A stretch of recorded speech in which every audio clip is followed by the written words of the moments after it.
Proverbs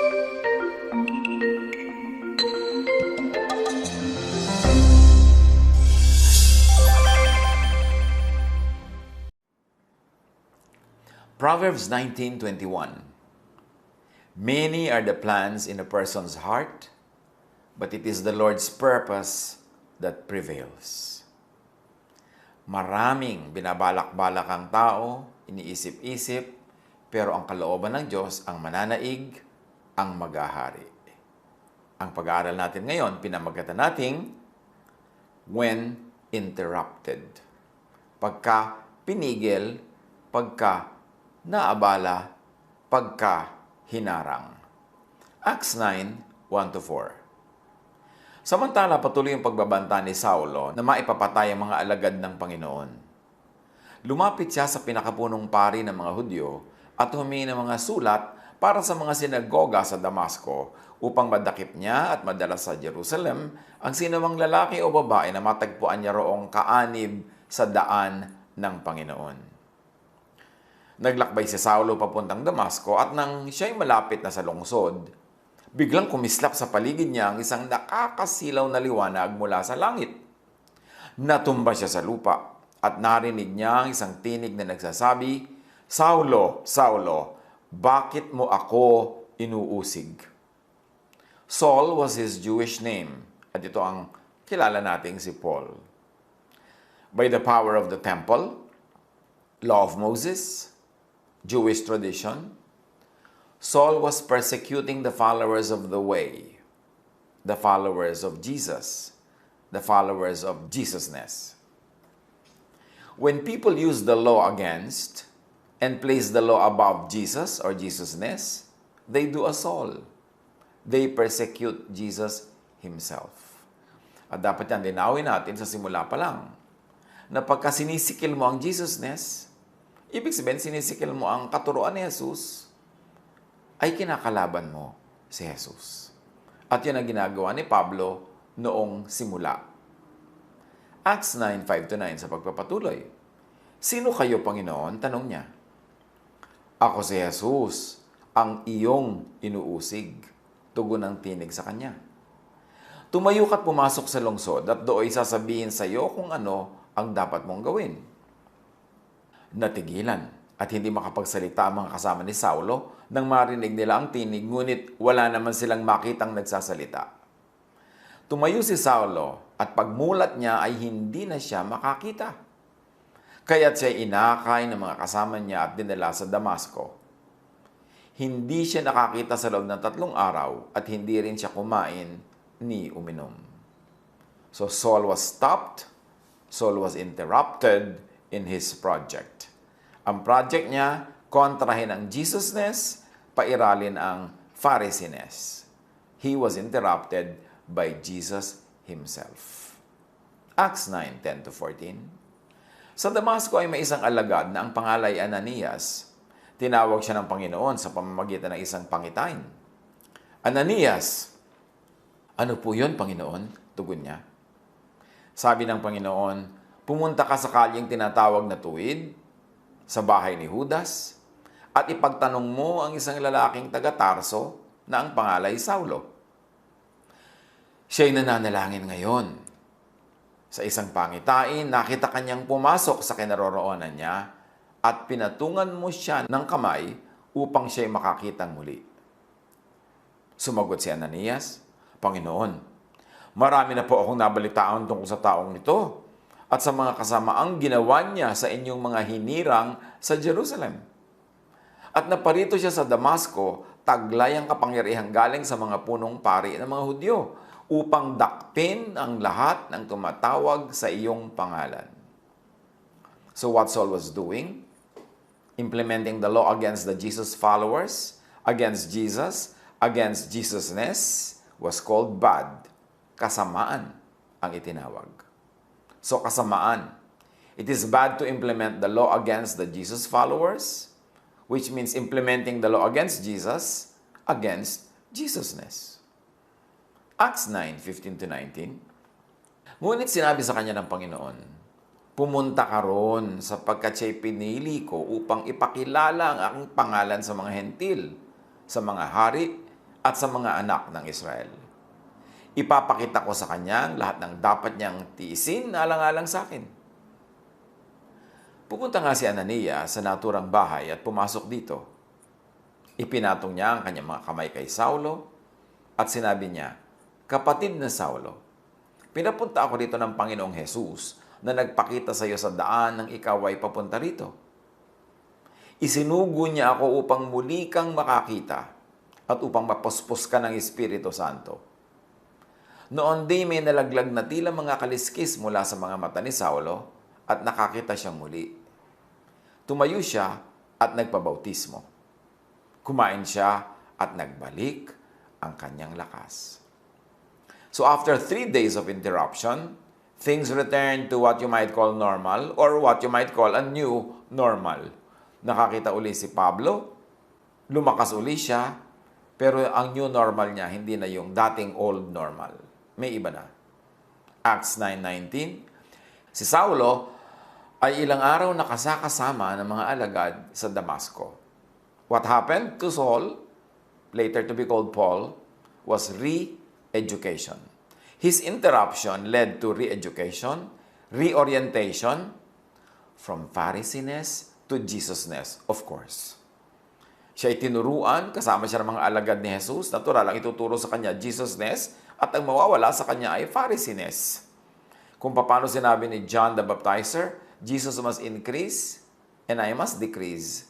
Ito namang si Paul, Jesusness must increase and my Pharisees must decrease. Yun ang purpose ng Christian education. Acts 9:20, at agad siyang nangaral sa mga sinagoga na si Jesus ang anak ng Diyos. In other words, agad siyang nangaral sa mga sinagoga ng bagong katuruan ng Jesusness. And it is a reversal from Pharisees. Acts 9:21, nagtaka ang lahat ng nakarinig sa kanya. Hindi ba ito ang dating umuusig doon sa Jerusalem sa mga tumatawag sa pangalan ni Jesus? Ngayon may mga umuusig pa rin sa mga tumatawag sa pangalan ni Jesus, sa mga sumusunod sa katuruan ni Jesus, versus katuruan ng Pharisees. All the people who heard Saul were amazed, sabi sa Ingles. They said, "This is the same man who was in Jerusalem trying to destroy the people who trust in Jesus," meaning the people who trust in Jesusness, not in Pharisees. Acts 9:21-23. Tanong nila, hindi ba't naparito nga siya upang sila'y dakpin at dalhing nakagapos sa mga punong pare? Ngunit lalong naging makapangyarihan ang pangangaral ni Saulo at walang maisagot ang mga Hudyong naninirahan sa Damasco sa kanyang pagpapatunay na si Jesus ang Kristo. Pagkaraan ng maraming araw, nagkaisa ang mga Hudyo na patayin si Saulo. Yung dati nilang kakampi, kalaban na nila ngayon. Yung dating kasama nila sa pagpapromote ng Pharisees, ang pinopromote na Jesusness, so ngayon gusto na nilang patayin si Paul, tulad ng ginawa ng mga same religious people na pagpatay kay Jesus. Because Pharisees can be so hateful, violent, and murderous. Noon at ngayon. Acts 9:24-29. Araw at gabi ay inaabangan nila si Saulo sa mga pintuang bayan para patayin. Ngunit nalaman niya ito. Kaya't isang gabi, inilagay siya ng kanyang mga alagad sa isang basket at ibinaba sa kabila ng pader.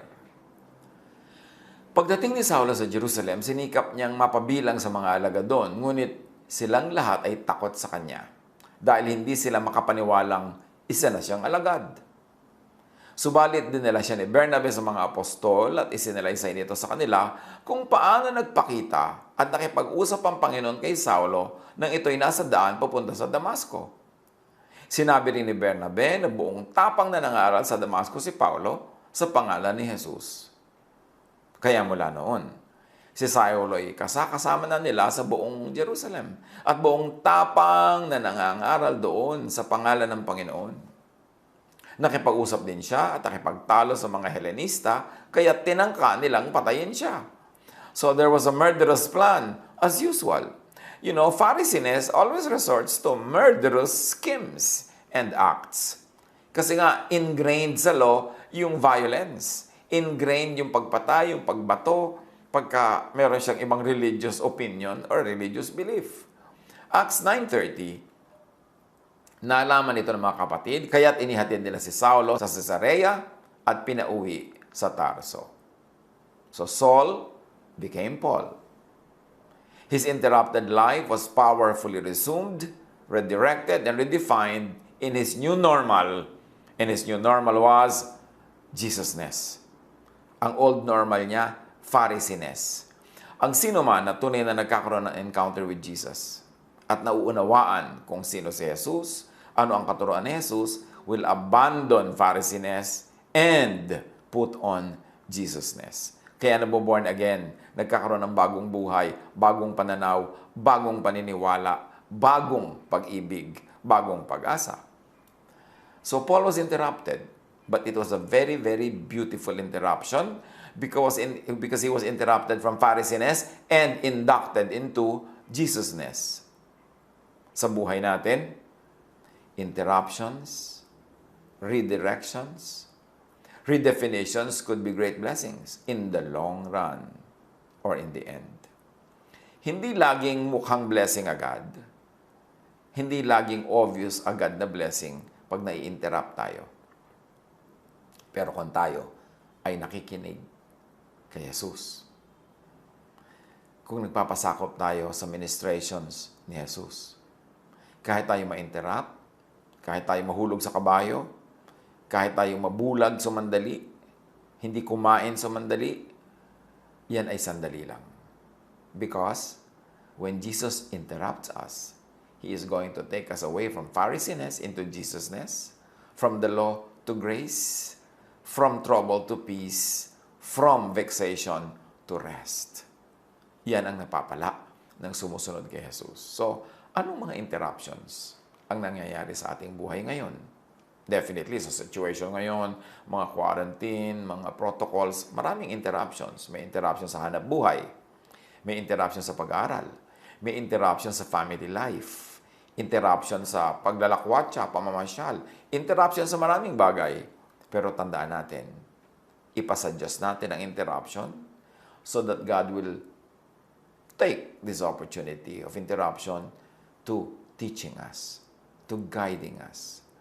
Nagpapadala siya ng mga magpapatong ng kamay sa ating ulo para tayo pagpalain, para malaglag ang mga takip ng ating mata at mawala ang ating pagkabulag, para tayo ma-redirect.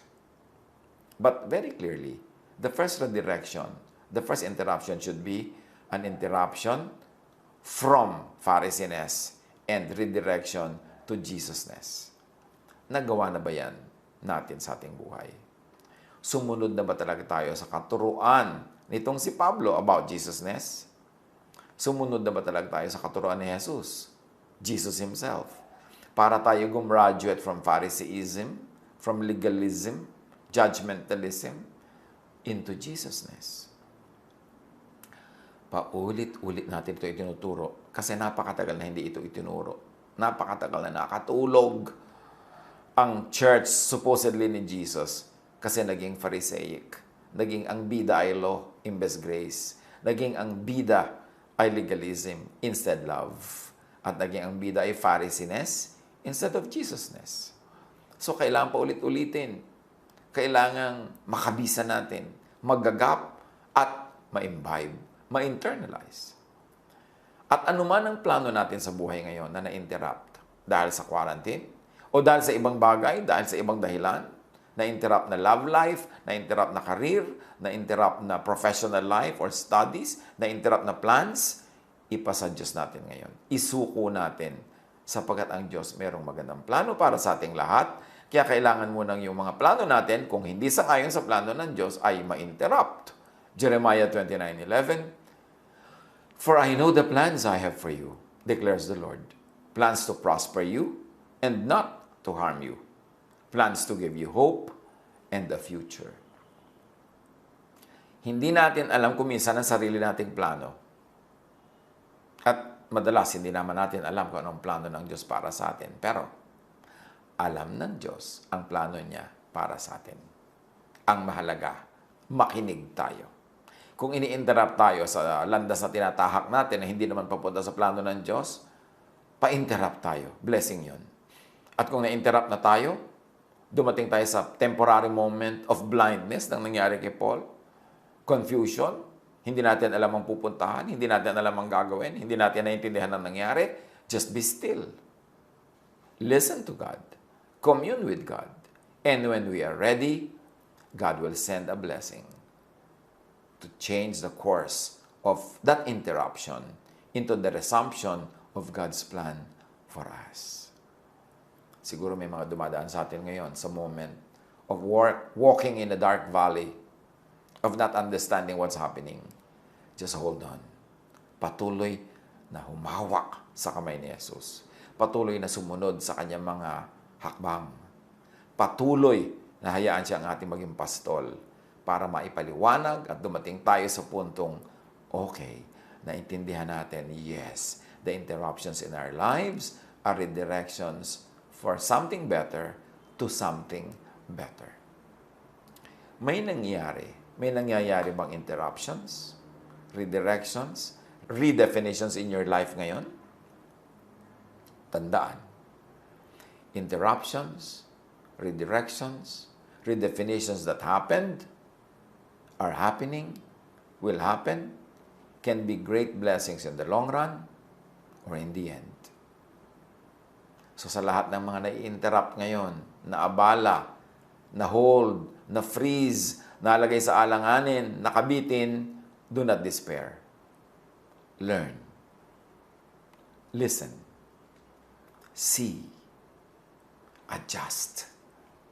Proverbs 16:1, to humans belong the plans of the heart, but from the Lord comes the proper answer. Sa Diyos pa rin magmumula ang sagot, sa Diyos pa rin magmumula ang tulong, sa Diyos pa rin magmumula ang direksyon. So when stopped, interrupted, blinded for 3 days like Paul, pray. Seek the Lord. Receive ministration from the Lord's angel. Sino man yun, ano man yun na ipapadala ng Diyos, may ipapadala siya to bless us. Para tayo hanguin sa interruption, hanguin sa darkness, at akayin patungo sa liwanag. Proverbs 16:3, commit to the Lord whatever you do, and He will establish your plans. Isaiah 14:24, the Lord Almighty has sworn, surely as I have planned, so it will be. And as I have purposed, so it will happen. When reoriented, redirected, redefined, learn. Then go on your new way. Proverbs 16:9, in their hearts humans plan their course, but the Lord establishes their steps. At kahit si Mao Zedong, sabi niya, 1 step backward, 2 steps forward. Hindi ko muumatas ka ng isang hakbang, ay tuloy-tuloy na ang atras. Minsan, atras ng isa, then abante ng 2 hakbang. Manalig. Magpakatibay. Hintayin yung blessing na ipapadala para matanggal ang ating darkness, ang ating blindness, mapatigil na ang ating fasting, not eating, at madala na tayo sa next step in our lives. Huwag susuko, huwag bibigay, huwag malito, huwag magpalito. At anuman ang ginagawa natin ngayon during the interruption, gawin na lang mabuti. Because it could be our redemption or it could be the stepping stone to our next journey. Ecclesiastes 9:10, whatever your hand finds to do, do it with all your might. Kung ang ginagawa mo man ngayon ay dahil lang na-interrupt ka, galingan mo pa rin. Kung ang ginagawa mo lang ngayon ay para ka lang maglibang, galingan mo pa rin. At kung ang ginagawa mo ngayon ay para mag-survive, lalo mong galingan. The Lord knows His plans for us, and His plans will prevail. Just be still and know that God is the Lord. Pagbulay-bulayan ang mga bagay na ito. At tandaan yung isa nating mahalagang lesson sa pag-aaral na ito. Get interrupted from your Pharisiness to be directed to Jesusness.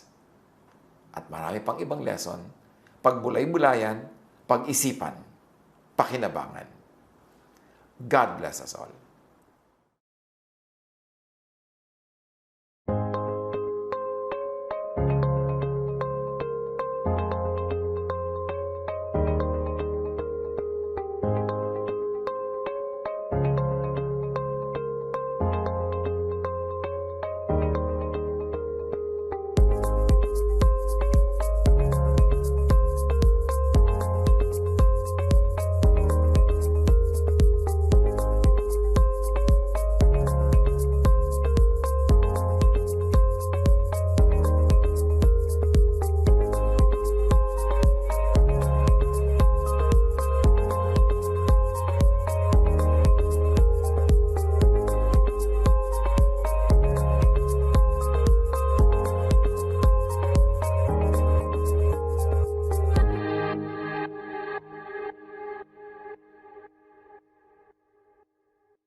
love to you, mga pamangkin. Dito tayo mag-aral ng salita ng Diyos. Dito tayo mag-aral ng mga practical na bagay. Magdalanginan para sa isa't isa. Makinig ng mga mensahe. At dito tayo magsasama-sama spiritually sa ating official Ed Lapiz YouTube channel na ang address ay Sabi ni Kuya Ed. Remember, dito tayo ha. Sabi ni Kuya Ed, ang ating official YouTube channel. Do not forget to subscribe. Click the subscribe button and ring the bell for notification. Like, comment, and share our official YouTube channel. Visit Ed Lapiz website for daily devotion, audio podcast, latest video message, send your prayer request, subscribe to mailing list and more. Visit edlapiz.com.ph.